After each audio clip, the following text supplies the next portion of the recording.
നടൻ ധനുഷ്, മുൻ ഭർത്താവ് കാർത്തിക് കുമാർ എന്നിവർക്കെതിരെ ഗുരുതര ആരോപണങ്ങളാണ് ഗായിക സുചിത്ര ഉയർത്തിയിട്ടുള്ളത്. സുജി ലീക്സ് വിവാദം കഴിഞ്ഞ് വർഷങ്ങൾക്കിപ്പുറമുള്ള സുചിത്രയുടെ വെളിപ്പെടുത്തലുകളും ചർച്ചയായി കഴിഞ്ഞു. ധനുഷ്, തന്റെ മുൻ ഭർത്താവ് കാർത്തിക് കുമാർ തുടങ്ങിയവർ ഉൾപ്പെട്ട സിനിമാ താരങ്ങളാണ് സുജി ലീക്സിന് പിന്നിലെന്നും തന്റെ ട്വിറ്റർ അക്കൗണ്ട് ഉപയോഗിച്ച് അവരാണ് ഫോട്ടോകൾ പുറത്തുവിട്ടതെന്നും സുചിത്ര പറയുന്നു. കാർത്തിക് കുമാറും ധനുഷും ചേർന്ന് തന്റെ കരിയർ നശിപ്പിച്ചു. കാർത്തിക് കുമാർ, ധനുഷ്, നടി ആന്റണിയെ തുടങ്ങിയവരെല്ലാം ഉൾപ്പെട്ട ഒരു ഗ്രൂപ്പുണ്ട്.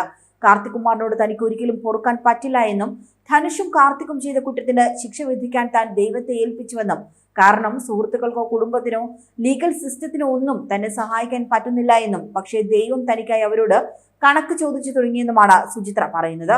ധനുഷിന്റെ കുടുംബം ഛിന്ന ഭിന്നമായി. ഇതിലും വലിയ കാര്യങ്ങൾ സംഭവിക്കാൻ താൻ കാത്തിരിക്കുന്നുണ്ട്. ഇതൊന്നും ഒന്നുമല്ല. താൻ കരഞ്ഞ കരച്ചിൽ തനിക്ക് മാത്രമേ അറിയൂവെന്നും 6 മാസം അടയാറിലെ തന്റെ വീടിനടുത്തുള്ള മുരുകൻ വിനായക ക്ഷേത്രത്തിൽ പോയി കരയുമായിരുന്നുവെന്നും ഇപ്പോൾ തനിക്ക് കരയുന്നത് ശീലമായി എന്നും സുചിത്ര പറയുന്നു. വിവാഹമോചനം കഴിഞ്ഞ് എന്ത് ചെയ്യണമെന്നറിയാത്ത സമയമായിരുന്നു അതൊക്കെ. തന്റെ ഒപ്പം അച്ഛനും അമ്മയുമില്ല, കുട്ടികളുമില്ല. ദൈവം മാത്രമായിരുന്നു തനിക്ക് കൂട്ടായി ഉണ്ടായിരുന്നത്. ക്ഷേത്രത്തിന് മുന്നിലിരുന്ന് കരയുകയായിരുന്നു താനെന്നും സുചിത്ര പറയുന്നു. ഒരു ഘട്ടത്തിൽ താൻ ഇന്ത്യയിൽ നിന്നും UK താമസം മാറിയെന്നും സുചിത്ര വ്യക്തമാക്കി. തൃഷയെ പറ്റിയും സുചിത്ര ഗുരുതരമായ കാര്യങ്ങളാണ് ഉന്നയിക്കുന്നത്. സുജി ലീക്സിന്റെ സമയത്ത് തൃഷ വളരെ ഇൻസെൻസിറ്റീവായ ഒരു ട്വീറ്റ് ഇട്ടുവെന്നും, സുചിത്രയെ ദൈവം ശിക്ഷിക്കണം, അത് തൃഷയ്ക്കും സുഹൃത്തുക്കൾക്കും കാണണമെന്നായിരുന്നു ട്വീറ്റ് എന്നും, എന്നാൽ എന്താണ് നടന്നതെന്ന് തൃഷയ്ക്ക് വ്യക്തമായി അറിയാമെന്നും, തൃഷയുടെ അറിവോടെ കൊടുത്ത ഫോട്ടോകളാണ് സുജി ലീക്സിൽ വന്നതെന്നുമാണ് സുചിത്ര പറയുന്നത്. അതുകൊണ്ടാണ് തനിക്ക് വേദനിച്ചു എന്ന് ട്വീറ്റിട്ട് അതൊന്നും ബാധിക്കാതെ ഇരുന്നതെന്നുമാണ് തൃഷയെ പറ്റി സുചിത്ര ആരോപിക്കുന്നത്. ഒരു ഗ്രൂപ്പ് ഒന്നടങ്കം റൂമിലിരുന്ന് ചിരിച്ചുകൊണ്ട് ചെയ്ത പണിയാണത്. അതിലൊരാളാണ് തൃഷ. നിങ്ങൾ തന്നെ പ്രാങ്കായി ചെയ്ത് നിങ്ങൾ തന്നെ ഇരയായാണ് കരഞ്ഞത്. എന്നിട്ട് കാർത്തിക് കുമാർ കെഞ്ചിയത് കൊണ്ട് കേസ് കൊടുക്കുന്നില്ല എന്ന് പറഞ്ഞ തൃഷ നല്ല പിള്ള ചമഞ്ഞു എന്നും, തന്റെ ഭാര്യയ്ക്ക് മാനസിക പ്രശ്നമുണ്ടെന്ന് കാണിച്ച് കാർത്തിക് കുമാർ വീഡിയോ വരെ ചെയ്തെന്നും സുചിത്ര പറയുന്നുണ്ട്.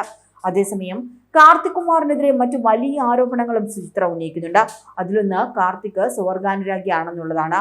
ഗേ ആണെന്ന് തുറന്നു പറയാനുള്ള ധൈര്യം കാർത്തിക്കിനില്ല എന്നും, കല്യാണം കഴിഞ്ഞ് 2 വർഷത്തിനുള്ളിൽ താനത് കണ്ടുപിടിച്ചുവെന്നുമാണ് സുചിത്ര പറയുന്നത്. ധനുഷും അയാളും എന്താണ് റൂമിൽ ചെയ്തുകൊണ്ടിരുന്നതെന്നും സുചിത്ര ചോദിക്കുന്നു. എന്ത് ഗ്രൂപ്പാണത്, ഏത് തരത്തിലുള്ള പാർട്ടികളാണ് നടക്കുന്നതെന്നും സുചിത്ര ചോദിച്ചു. കാർത്തിക് കുമാറിന് 2 ബോയ് ഫ്രണ്ട്സ് ഉണ്ടായിരുന്നുവെന്നും, അവർ 3 പേരും ചേർന്ന് ഇടയ്ക്കിടെ ഹോട്ടൽ റൂമിൽ താമസിക്കുമായിരുന്നുവെന്നും സുചിത്ര പറയുന്നു. ഐപാഡിൽ അതിന്റെയൊക്കെ ഫോട്ടോകൾ കണ്ടപ്പോഴാണ് താൻ അക്കാര്യം വിശ്വസിച്ചതെന്നും, എന്നാൽ അതിനുശേഷം വഴക്കായി എന്നും, കാർത്തികിന്റെ അച്ഛനോടും അമ്മയോടും ഒക്കെ ഇക്കാര്യം ചോദിച്ചുവെന്നും, കാർത്തികിനോട് ചോദിക്കുമ്പോൾ ദേഷ്യപ്പെടുകയാണ് ഉണ്ടായതെന്നും സുചിത്ര പറയുന്നുണ്ട്. ഇതൊക്കെ അറിഞ്ഞ് 2ാം ഭാര്യ കാർത്തികിനെ വിട്ട് പോകണമെന്നും സുചിത്ര പറയുന്നുണ്ട്. എന്നാൽ അങ്ങനെ അവരുടെ കുടുംബം തകർക്കാൻ വേണ്ടിയാണോ ഇതൊക്കെ ഇപ്പോൾ പറയുന്നതെന്നാണ് വിമർശനങ്ങൾ ഉയരുന്നത്. 2005 സ്റ്റാൻഡപ്പ് കൊമേഡിയനും നടനുമായ കാർത്തിക് കുമാറിനെ സുചിത്ര വിവാഹം ചെയ്തത്. സുജി ലീക്സ് വിവാഹത്തിന് ശേഷം 2017 ഇവർ വേർപിരിഞ്ഞത്. സുചിത്രയ്ക്ക് മാനസികമായ പ്രശ്നങ്ങളുണ്ടെന്നാണ് നേരത്തെ കാർത്തിക് കുമാർ പറഞ്ഞിട്ടുള്ളത്. വലിയ വിവാദങ്ങൾ ഉണ്ടാക്കിയ സുജി ലീക്സ് സംബന്ധിച്ച് ഇന്നും വ്യക്തമായ ഉത്തരങ്ങളൊന്നും ലഭിച്ചിട്ടുമില്ല. തന്റെ അക്കൗണ്ട് ഹാക്ക് ചെയ്യപ്പെട്ടതാണെന്നാണ് അന്നും സുചിത്ര പറഞ്ഞത്. കൂടുതൽ വാർത്തകൾക്കായി B4 Blaze ഫോളോ ചെയ്യൂ, സബ്സ്ക്രൈബ് ചെയ്യൂ.